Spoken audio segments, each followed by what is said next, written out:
Welcome to Crypto NFTs. Well, as you can see, the bull run seems to be in full force. Ethereum is one of the leading cryptos that is killing it, crushing it. Look at the price. Previously, last month, Ethereum was struggling, was trending within 3,000, but right now, Ethereum is actually at all-time high of 4,576, and a lot of people are actually expecting Ethereum to get to about $10,000, and that's gonna be huge.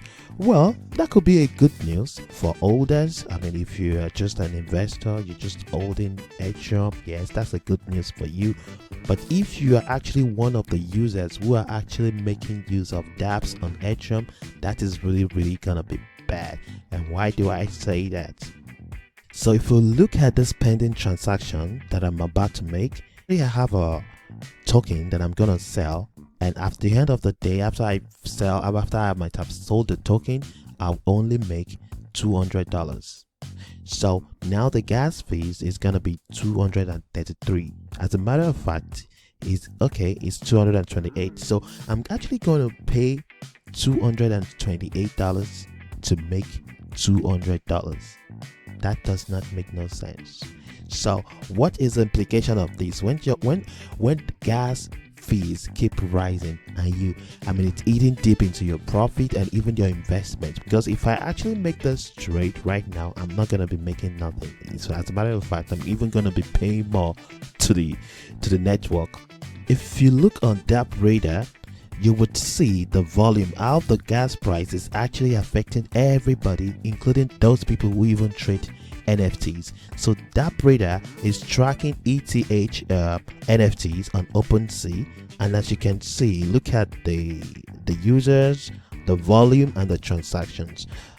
The purple color is for the volume. That's where we're going to be paying more attention to. As you can see, the number of users keep rising and keep going up at some point, right? Now if you look at the volume, at some point the volume was actually spiked all the way to about as a matter of fact, the volume actually peaked at over 200 million, right? And at the same time, it looks like the number of users are actually rising with the volume. And at some point, maybe when the gas fees start rising, the volume started dropping all the way from 200 million.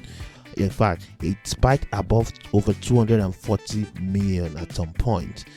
But because of the gas fees, the volume has all the way dropped from the peak. As you can see, the volume is now sitting around this is close to about 42 million in volume now. That's a lot of drop, all the way from over 200 million to about 42 million. That's a lot of drop. And as you can see, as the volume drops, the number of users too drops.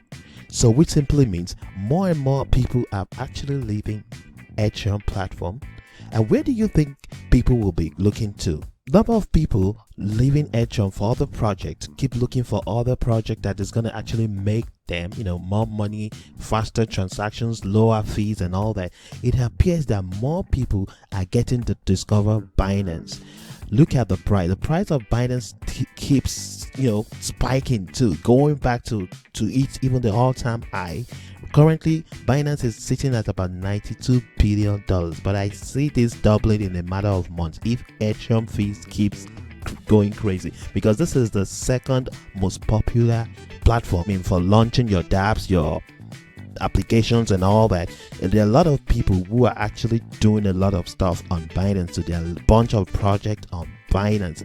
As a matter of fact, if you check the new market, if you come to now newly recently added market or tokens or dapps on the blockchain, you would see that most of these new projects are actually either Ethereum or Binance. As you can see, Ethereum, Binance, maybe Phantom, Binance.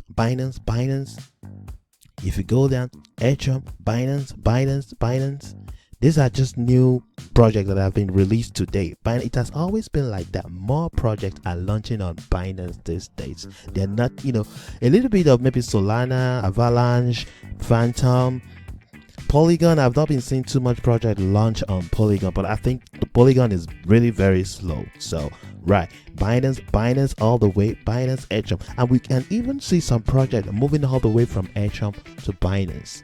So I see Binance taking over smart contract in a matter of time, right? Because the low fees on Binance is attracting a whole lot of project developers and even users, because this high gas fees is actually hurting both users and developers.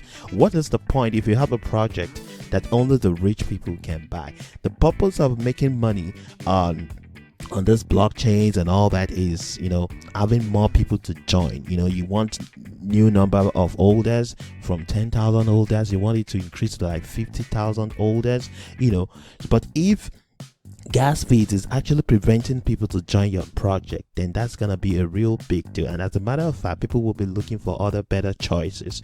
So that is why I really don't see Ethereum actually displacing Bitcoin anytime soon, because the use case is actually being hurt by the outrageous gas fees. Unless something is done to fix this soon, $10,000 Ethereum would hurt everybody, especially the users. The only people who are gonna be gaining from this is people who are holding Ethereum, who want to make money from just investing.